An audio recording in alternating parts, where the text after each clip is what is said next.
what most of you are here for tonight, along with to bid again.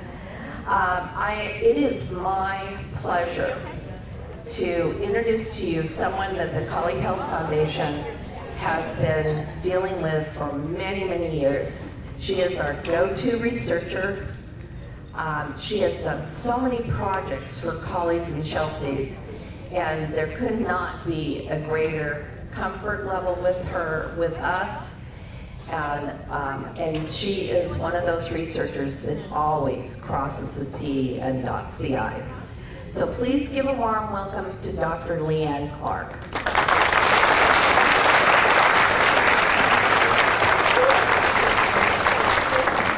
Thank you, Rebecca.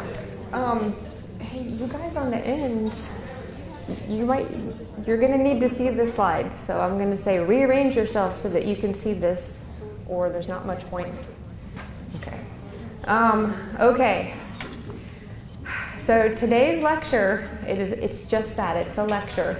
It's not a review of fluffy material that you know, guys. It's intense, so pay attention, keep up, don't drink too much yet, don't talk to your neighbors, okay? So the dermatomyositis risk assessment is the single most complex genetic test that's available for dogs today. And it's a test that I'm extremely proud of, and you should be proud of too, because it only exists because you funded me for 15 years to try all these. We tried different approaches as new technologies became available, and we finally got to this risk assessment. So there are people that are skeptical of the test, how to use the test, the science behind the test, and I'm telling you, healthy skepticism is a good thing. And tonight, I'm going to present to you the genetic evidence that we have that's behind the test, and I'm going to teach you how you would use the test in your own program to breed healthier collies. So let's get started. Okay, so we're gonna skip our genetic primer because I know Babette's gonna get the hook and pull me off the stage here. So we're gonna skip this. We're not gonna have time for questions during the talk, or certainly not after the talk. So here's what I want you to do. If you have questions, write them down, type them in your phone. Tomorrow, I'm standing all day at the foundation table. And so you can bring your questions to me and talk to me one-on-one. I'll have my computer, I'll have the presentation. I can explain things again. I can explain things in greater detail. I can help you plan matings. Whatever it is that you need help with, I'm there. So save it for tomorrow. But write down so you don't forget.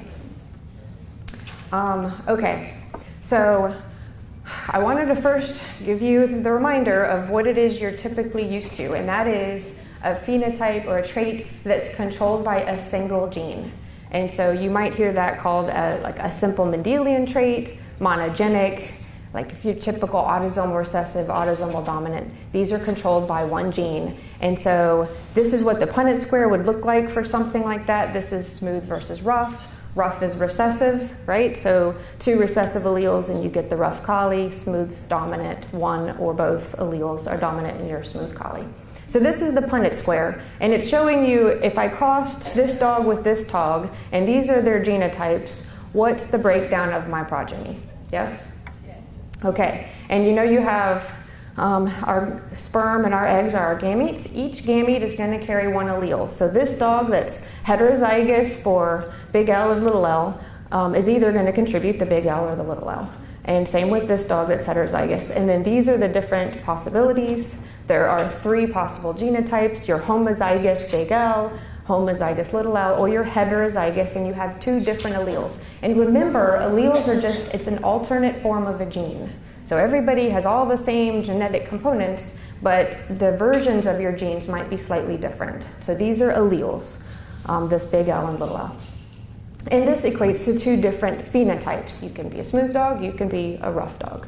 So this is 1 gene. As you add genes, it becomes exponentially more difficult. So you might have a trait that's controlled by multiple genes, and that you'd call it multigenic, polygenic, genetically complex. This Punnett square is an example of a bigenic trait. So it's 2 genes that are controlling this phenotype. The phenotype is Harlequin and Great Danes, so you've got the Merle gene and then you've got a Harlequin gene at play. And those alleles together produce these different phenotypes. And so this is what that Punnett square would look like, right? And so your gametes are going to have 1 allele at the Harlequin gene and 1 allele at the Merle gene. And these are all the different ways the gametes can pair those alleles for these dogs. So this dog's heterozygous at both loci, this dog's heterozygous, and then these are all the different combinations. It's 9 possible genotypes for just 2 genes.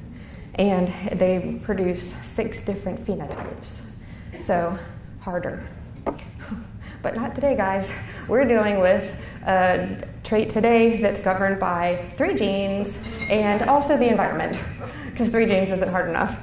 So here's our Punnett square for a trait that's got 3 genes. So this, you would call this multifactorial. Maybe some people would still call it genetically complex. And so now our gametes are going to have 1 allele from each of the 3 genes. And so, and then you end up with your genotype that looks like this. Now, in this case, this is your genotype, and then also it takes some sort of an environmental factor in order for the disease to develop. So think about like diabetes or cancer. Pretty much anything that's really of interest in humans and dogs is going to have this sort of inheritance. Everything you've been doing so far was like, that was the easy stuff that we learned how to find first.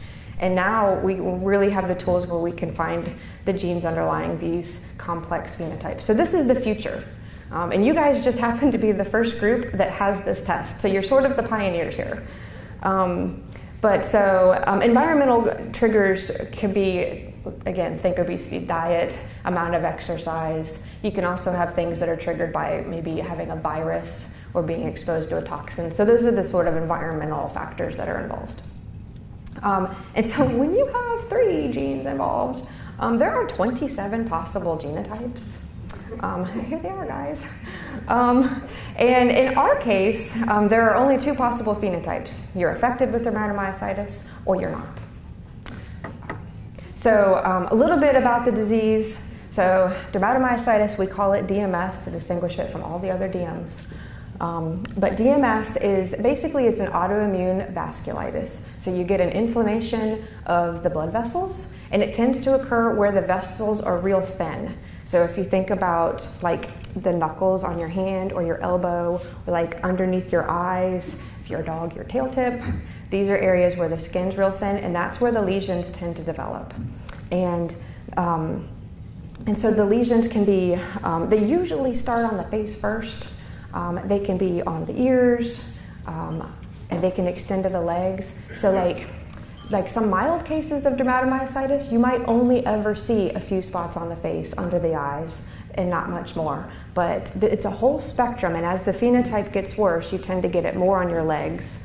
And it can also progress down through the skin to the muscle, and you'll have muscle involvement, which would then cause the dog maybe to have trouble walking or maybe swallowing its food. Those are the dogs that usually have to be euthanized. Tail tip, they have this rat-looking tail. And these lesions, they wax and they wane. So like you can develop the lesions, and then a few months later, they might clear up, and then a few months later you get another round. Often they get worse when a dog is in heat, and so you'll see them sort of like a cyclic routine with the lesions. And age of onset is interesting. It can occur as young as 8-week-old puppies, or your dog. We had several dogs in the study that developed it at 8 years. So there's a whole spectrum of age of onset of that first time you see the lesions. And so diagnosis of dermatomyositis is really important, and it was something we really had to work hard on the study. So there's a lot of different skin diseases, right? And a lot of them look like dermatomyositis in the beginning. They all look kind of the same. And so there are a number of things that your vet might do. They might rule out demodectic mange by doing skin scrapings. They might rule out a bacterial skin infection by giving a course of antibiotics. There are several ways they can rule out a fungus. And so these things they can do in their clinic. And then at this point, if it's none of these, then you really need to do a skin punch biopsy, and it needs to be sent to a veterinary histopathologist who will look for hallmark signs of the disease. And really they're trying to distinguish dermatomyositis from lupus. And so they both present with lesions on the face and can look rather similar. But so that, once you do the skin punch biopsy, then really you've diagnosed dermatomyositis through a process of elimination. This was really important to us because we had to make sure that our phenotypes were correct, so all of the dogs in our study were diagnosed through skin punch biopsy. And unfortunately, if you don't take the biopsy when the lesion's active, then the histopathologist really can't see what it is that they need to see. And so a lot of times they'll say, well, we saw a little bit of stuff, and well, it's a Collie, so it's dermatomyositis, or it's a Sheltie, it's dermatomyositis. And so we had a really hard time getting really concrete diagnoses. Dermatomyositis affects people. There's a childhood form and an adult form. This is important to us because it gave us a little bit of a starting place. So in humans, they've done studies of thousands of patients, and they found that there are certain alleles of genes at the major histocompatibility complex that are involved in human cases. And they don't explain everything. It's just, so far, it's the only thing they can find. And so that gave us a starting place. So the very first thing we did is we looked at these major histocompatibility genes. And what this is it's a region of the genome where there's a whole bunch of genes that are involved in immune function. And within this group of genes, there's like a subset, and the subset of genes is sort of charged with helping your body recognize your own cells from cells of foreign invaders. So we want to be able to recognize what it is we need to attack, and we need to recognize ourselves and know not to attack it. In an autoimmune disease, that's what goes wrong. You attack yourself. Oops. So the three genes that we were looking at are DRB1, DQA1, and DQB1. And they sit next to each other on a chromosome. And that's important because it means that the alleles at these three genes tend to be transmitted together. And we call that a haplotype. Lots of groups. If you have an autoimmune disease in your breed, the first thing you're going to think of is what's going on at the MHC. That's what everybody does. And so there's lots of papers on the MHC in dogs.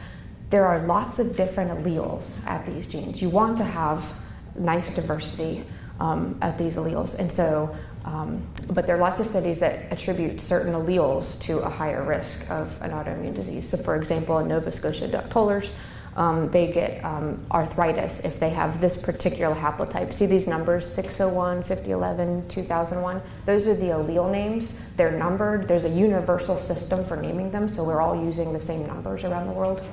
And there are haplotypes associated with other diseases and other foods. Collies. We went to look at the MHC in collies as a first thing. And what we found is that collies have shockingly low MHC diversity. So in the United States, we saw no diversity. So you're all homozygous for the same allele.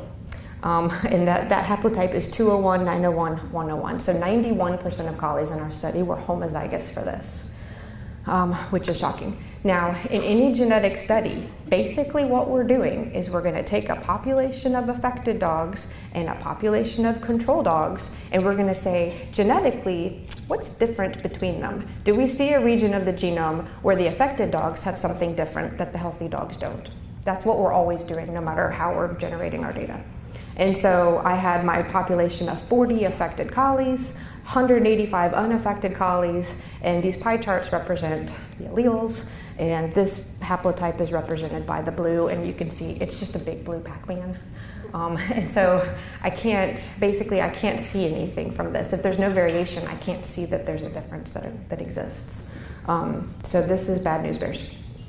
And then this red piece of the pie represents the second haplotype that starts with 1501, but the end of it is the same. So it's a little different, but it's not much different. 2/3 of it is the same as the others. So I'm not sure how great that is to be different. And then this little green sliver represents this haplotype, which is entirely different, 601, 5011, 701. And this haplotype we observed only in international collies. There were not one time did I see it in a US collie. So basically we learned really nothing from this regarding dermatomyositis. So we turned to SHELTIES, and what we found in SHELTIES is that they also predominantly have that 201, 901, 101 haplotype. It's also their predominant allele, but they did have a second allele, and that allele is this haplotype 2301, 301, 501. And so what that allowed me to see is that, look at the green. So the green represents that second allele, and in my unaffected SHELTIES, can you see that the green makes up a bigger piece of the pie than in my DMS SHELTIES? So that is, there's a statistical calculation. It is significant. It has to be below 0.05 to be significant, and it was. So I can see now, okay, this allele, 201, 901, 101, is overrepresented in affected dogs. When I looked at it another way, it's a little clearer. So we looked to see, are the SHELTIES homozygous or heterozygous at the DLA? So you can see my DMS affected SHELTIES, 77% of them are homozygous for 201, 901, 101. Whereas look at my unaffected, it's about 50-50, and this is even more statistically significant. So what we learned is that this homozygosity for 201, 901, 101 is a risk factor for DMS. I cannot see it in collies because they're all the same. It also means that every single collie has at least one risk factor for DMS. Okay, so, but I still knew there had to be something different because we don't have rampant DMS running around in our collies, so there has to be something else driving the development of the disease. So we went genome-wide. We didn't have anywhere else specifically to look, so we looked at everything. And so basically we looked at genetic markers that represent all regions of the genome. And for this study, we had 31 cases and 23 controls. And the controls, we were really stringent in who was allowed in the study. They had to be unrelated to anybody else in the study, at least to the grandparent level. And they had to be unrelated to the owner's knowledge to any dogs that had dermatomyositis. We were really trying to separate the populations so that we could pick out the difference. And this plot, and one little plot shows you like many years of work. And so all you really need to know is that this line here is the line of significance. So when you do this type of study, you want to have some genetic markers that plot over the line. And you can see here that these markers are plotting over the line, and I can see that their position is on chromosome 10. Hooray. So what that tells me is that in collies, there's something on chromosome 10 that is different in affected dogs from control dogs. Okay, so in genetics, if you want to really prove and convince the world that your data are true and legit and absolutely real, the only way to do it is to do it again in a completely different population. And so we turned to SHELTIES and we did it again. And so we had 66 SHELTIES and 45 control dogs, and looky there, there's chromosome 10, we did it again. So this is real. And what we were really, really surprised to find was this business on chromosome 31, which you can see we don't see in collies. But there it is, clear as day in SHELTIES. So now I know I've got the DLA is involved, I've got something on chromosome 10, I've got something on chromosome 31, but I still don't know what those some things are. And so at this point, we decided to sequence the entire genome of several. We did, I think, 5 collies and 1 SHELTIE. The entire genome is 3.8 billion bases, letters, big. So we sequenced everything. The dog genome is distributed across 40 chromosomes. So there are 38 autosomes, and then there's an X and a Y, or if you're female, you have X and an X. But so these are the chromosomes. Really don't care about most of them. Chromosome 10 we're interested in, yes. Chromosome 31 we're interested in. And the DLA, and some of you may be wondering, wait, it didn't map to where the DLA is. The DLA is on chromosome 12, but it didn't map there, guys, because there was no variation, right, in the population. That's why. So anyway, so these are the 3 regions, but we were looking at chromosome 10 first. And what we did is we went in and we took all of our variants that were present in our affected dogs that we sequenced, and we focused on variants that were within a gene. So a gene, right, is a little segment of DNA. It's coding for a protein. So we looked at these coding regions, and we pulled out all of the variants. And so this was our list of variants, and basically there's a computer program that will tell you, if you enter it in, it'll say, aha, your variant is predicted to be benign. Who cares? Or it'll say, your variant is predicted to be deleterious, meaning there's some negative consequence to having this present, most likely. And so there were a couple that were predicted to be deleterious, and so we went in and we genotyped many dogs for these, and they were ridiculously associated with the dermatomyositis. You can see our p-value here is 1 times 10 to the negative 17. That's a really small number, so very associated.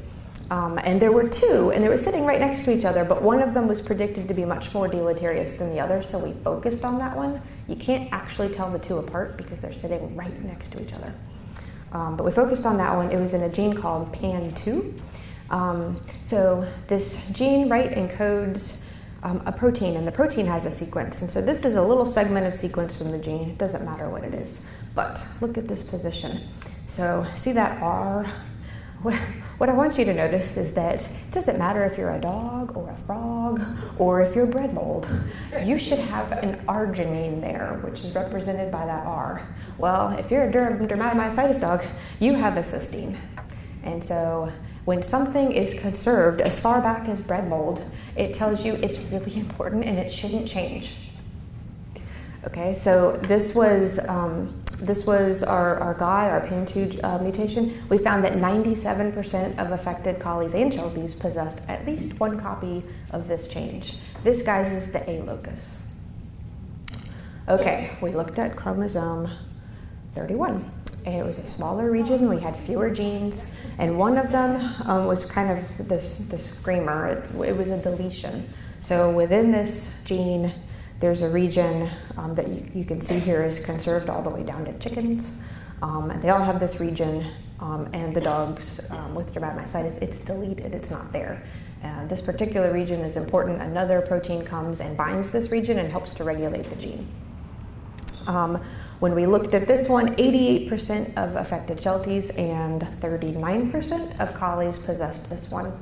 That's not surprising. We mapped it in shelties, right? We couldn't map it in collies because there wasn't very much of it. And so this is the B locus. Everybody with me? Okay, great. Okay, so now we have, the DLA, the MHC region, the immune genes, that's the C locus. So now we have A, B, and C. The little letters we use to denote the wild type or the original version of the gene, and the capital letters are your risk alleles, okay? So these are the 27 genotypes that are possible at those three loci. The good bad news is that nobody in the collie or sheltie world has little c, little c. So we're just gonna throw those out. We don't care about them. So we're really interested in these. So we're down to 18. So this is where we grouped them into your either low risk, moderate risk, or high risk. So we just looked at which dogs had which genotypes. So I'm going to start with this genotype because it's the most common. Big A, it's the most common if you're a collie. Big A, little b, big C, big C. Most common collie genotype.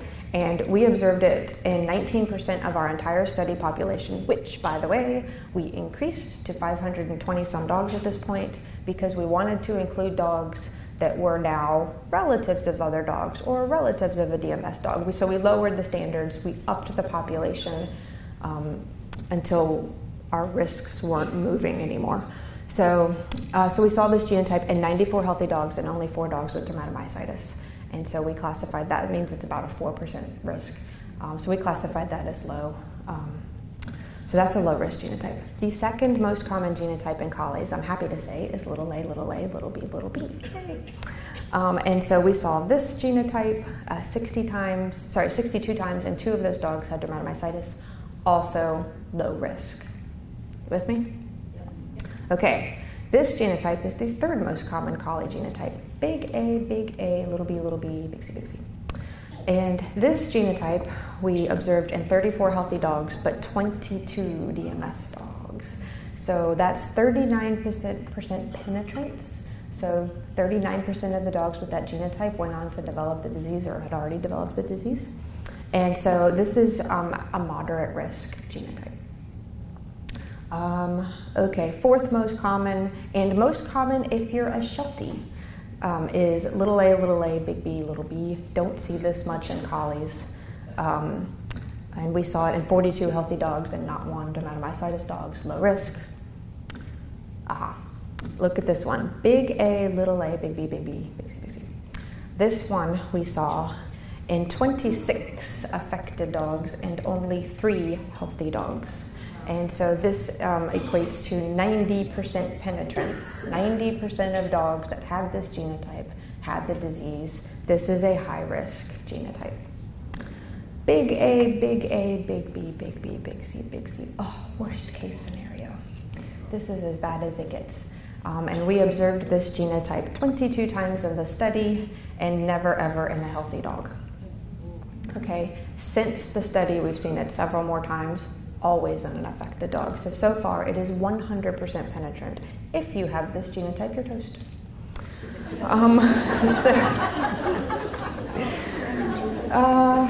Okay, big A, big B, little b.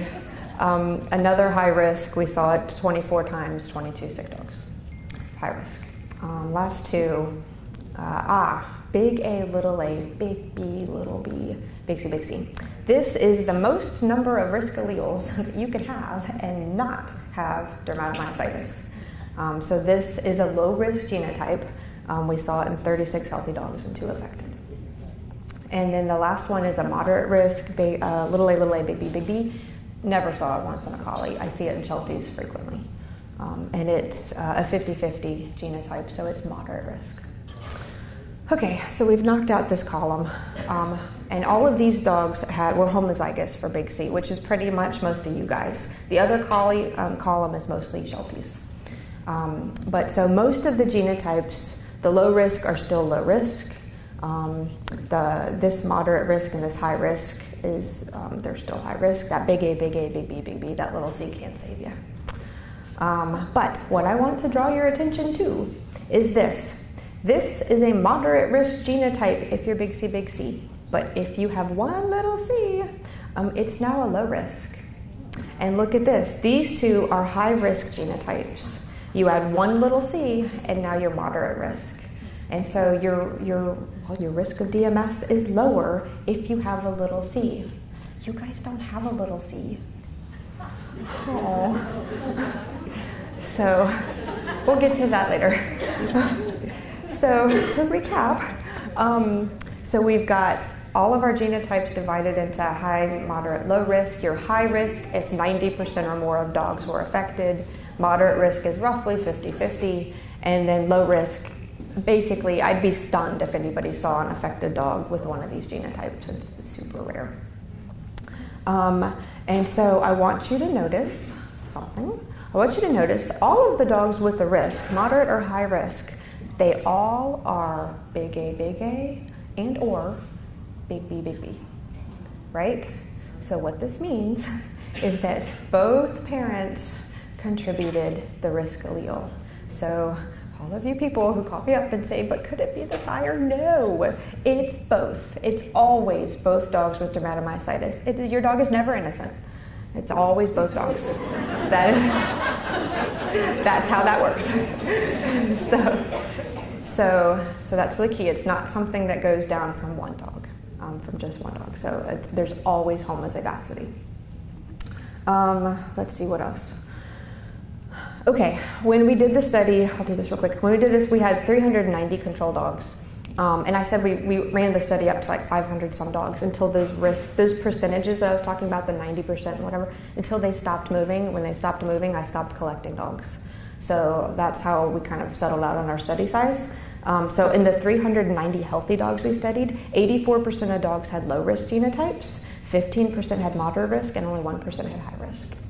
Okay, since then, I don't run the test anymore, right? So we've got Optogen, VetGen, whomever's running the test. I've gotten their data from them, and this is how their data shake out. So they've run 408 dogs as of December, and they get 87% low risk, 10% moderate, and 3% high. Now, I don't know that all 408 of those are healthy, but I think it's interesting that these are very, very similar. This moderate risk difference is because my population was 50% collies, And since the test left me, those testing companies have only tested, of their tests, 10% were Collies. It's 90% Shelties. And the Collies had that moderate risk, big A, little b. So anyway, that's what was swinging this number to be a little higher.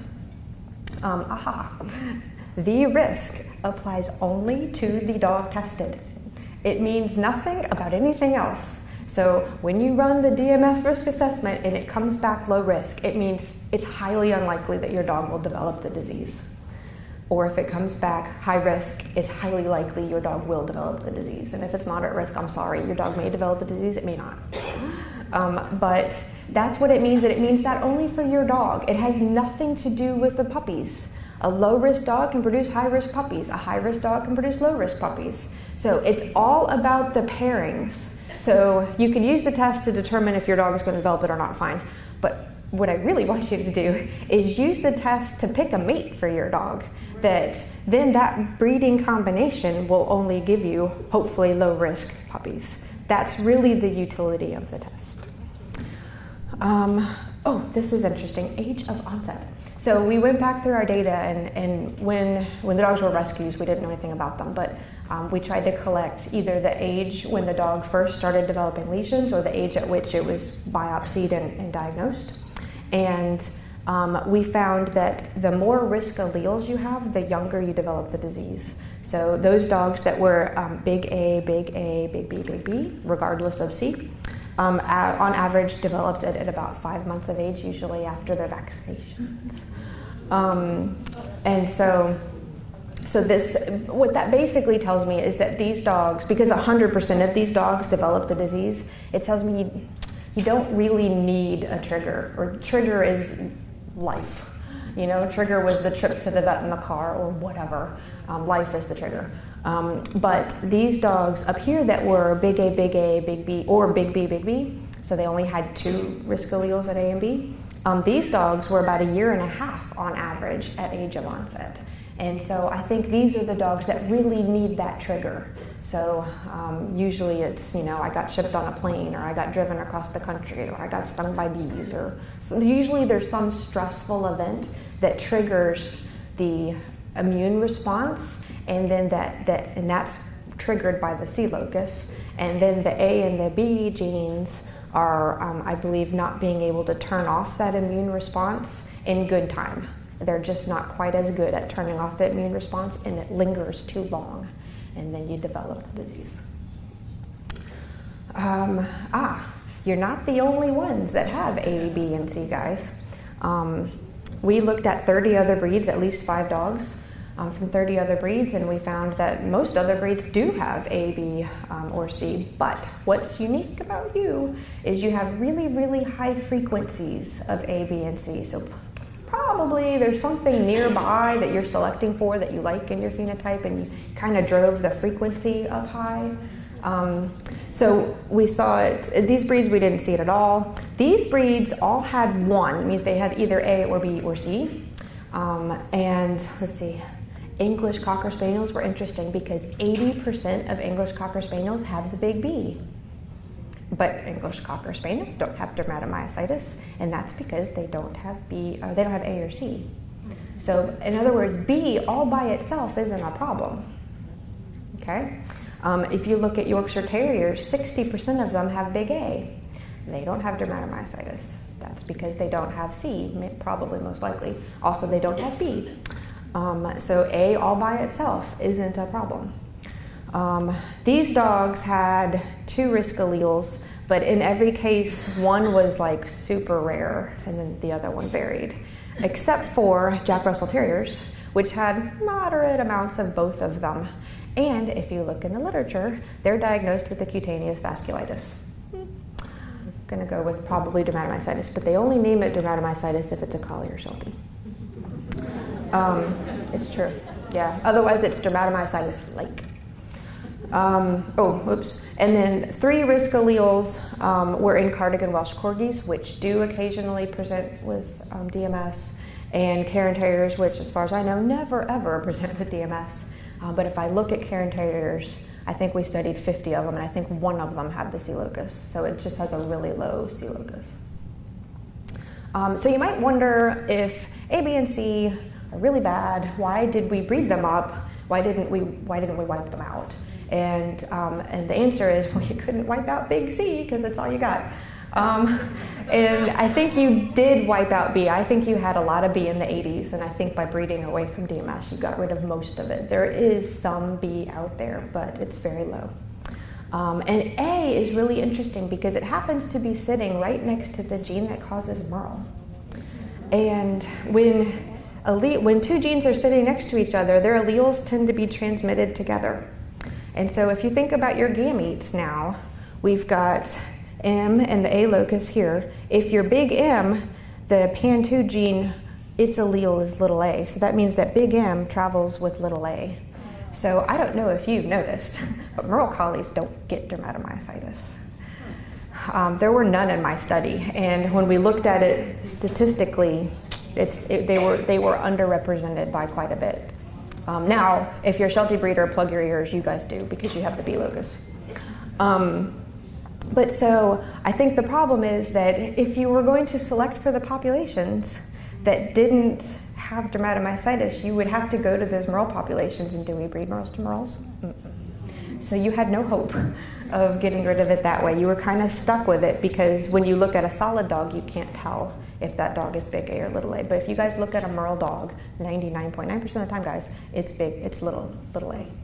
So, which also means if you absolutely positively can't select your genotype of your dog, think about those double Merles. They're all going to be little a, little a. Oops. Okay. Okay, so let's do some Punnett squares. So, I know, these are painful. Okay.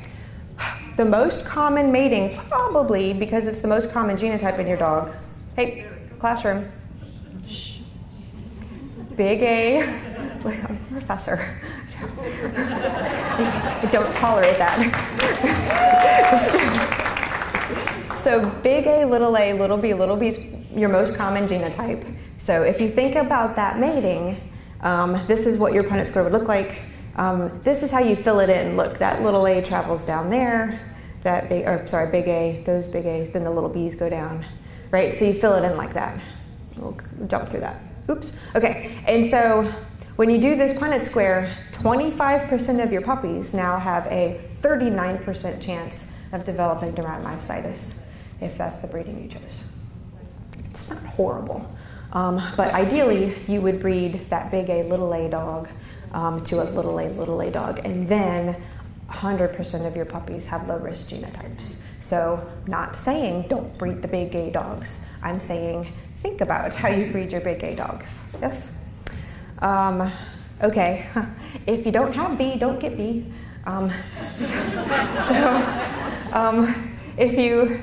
If you're not testing, if you don't have dermatomyositis, don't run out and do the test. You're fine. But if you're going to bring a new dog into your lines, I would really be sure that I'm not bringing in that B locus, because you don't want to bring it in and now have to deal with it. If you add just one B to this genotype, look at how it changes your Punnett squares.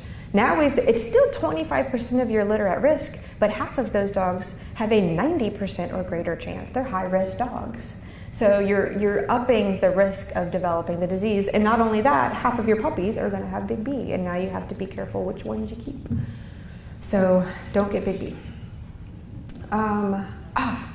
Low-risk parents can produce high-risk puppies. So people have called me, they're like, but Dr. Clark, I had a low-risk sire and a low-risk dam, and then I got 2 puppies that are affected. That's not how it works. So a low-risk puppy can produce a dog can produce anything. So look at this. These dogs are big A, big B, little b. So they're hets at both. And if you breed them together, holy smokes, half your litter is at risk for dermatomyositis. And look, some of them are 100%. That's the worst case scenario. Now in the same litter, you get best case scenario. But so you have to really think about how are we pairing the dogs? And just the fact that these are low-risk dogs doesn't mean anything. Every single person who ever called me because they had a puppy with dermatomyositis, the parents weren't affected. They were low risk. So they bred low-risk dogs, and before the test, that was all you could do. But now you have much more knowledge, and you can really carefully select your matings. And also there are some people who are putting their genotypes out as, my dog is DMS clear. What does that mean? It doesn't mean anything. It means you have one of 9 genotypes. Which one is it? I need to know which one it is to breed it. And also, all but one low-risk genotype contains risk alleles. So you're not, and also, all of you are Bixie Dixie, so you all have risk alleles. So anyway, think about what genotypes you have. There is on the ASSA website, there's a link to, they made a DMS risk calculator. It was genius. And you go look at that calculator, and if you can't do this, then go to the calculator and you enter your genotypes, and it'll tell you the percentage of each genotype that you could get from that combination. Brilliant. If you have big B, you really need to do that. If you just have big A, it's almost like a recessive, because you don't have to worry about C because there's nothing there, and then you don't really have B, so it's almost like just worry about those A's and make sure you don't get homozygosity for big A. And last, an affected dog can produce all low-risk puppies. So I'm a big proponent of don't throw out all your genetic diversity. If you have a fine dog and has all the traits that you want and that dog develops DMS, you can still breed that dog. There's absolutely no reason not to breed that dog. You breed that dog to little a, little b, and all of your puppies are fine. They're all low risk. So there's no reason to stop breeding anybody. Like, the beauty of the test is you can breed every single collie there is. Every single one you want to breed. You just have to pick how you're going to breed it. And that being said, if you've only got a genotype from one dog and that genotype is little a, little b, you can breed that dog to any collie and you will know they're all low risk puppies. So, something to think about. And last thing I want to say about dermatomyositis is the risk assessment is just that. It's a risk assessment. So there is that environmental trigger that you most often need in order to develop the disease. And so not every dog that has a high risk, and only half of the dogs that have a moderate risk are going to develop the disease. So even when they do develop it, if you want to definitively diagnose the dog, you still have to do a skin punch biopsy. It doesn't replace that. If you want to know your dog has dermatomyositis for sure, do a skin punch biopsy. Okay, I only have like 4 slides left. So that was it for DMS. I kind of want to rewind and just touch on the MHC diversity or lack thereof.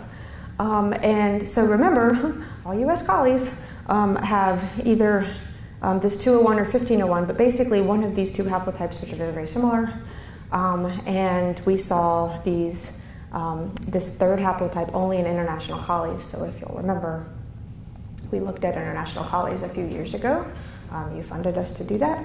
And so we collected these dogs from all over the world, and we only saw that extra special rare haplotype in dogs from the UK, Italy, and Spain. If you're really, really interested in wanting to know who these dogs are, send me an email. I have at least one breeder who says I can say who they are. And so, but I know, right? One breeder. But here's the thing. Everybody looks at their dog. You need to look at the collie population as a whole, because what these alleles do, right, is they help your immune system function properly. Again, we're recognizing foreign invaders, we're distinguishing them from ourselves, and so the more different alleles you have, the more foreign invaders you're going to recognize and be able to destroy and fight and win the battle against. And so any given dog can only have 2 alleles. The best you can be is heterozygous. But the population as a whole can have many alleles. And so look at this pie chart from their Pembroke Welsh Corgis. We genotyped 50 for another study. And look, every one of these colors represents a different haplotype that they have. So you guys are on one end with your one allele, and these guys are on the other end of the spectrum with many, many alleles. Most dogs are in between. Most breeds are in between. But this is really favorable, because now when you go down to look at the individual level, look, 96% of those dogs in our study were heterozygous. 96%. And remember what we learned by having little c is it helps you reduce your risk of dermatomyositis. And guaranteed, guys, it helps you reduce your risk of other autoimmune diseases as well. It's not just this one. So you want to have lots of diversity in your population as a whole, because if some virus comes down the road that the one haplotype you have doesn't fight well, all your collies are in trouble. They're in trouble. So you want to have a lot of diversity, and it's going to be painful, but it's a conversation you have to have. But there aren't, like, you know, I know the European collies don't have quite the same look. The Shelties have another allele. Australian Shepherds have other alleles. Farm collies have other alleles, and you're all cringing. But what are you going to do? So that's a conversation I suggest that you have. And that's it. That's all I have. So this research was funded first and foremost by you guys. You guys gave me the money to get the preliminary data.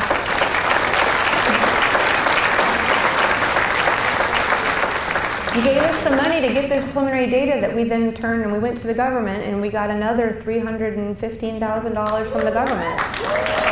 Yeah. So also the ASSA and the Canine Health Foundation funded parts of the study there at the end. So it was a group effort. And so Jacqueline Evans was the one who did most of this work. A lot of you know Jacqueline or have talked to Jacqueline. And then Roxana was the one who did the original Collie GWAS long ago. And so thank you to those people. So that's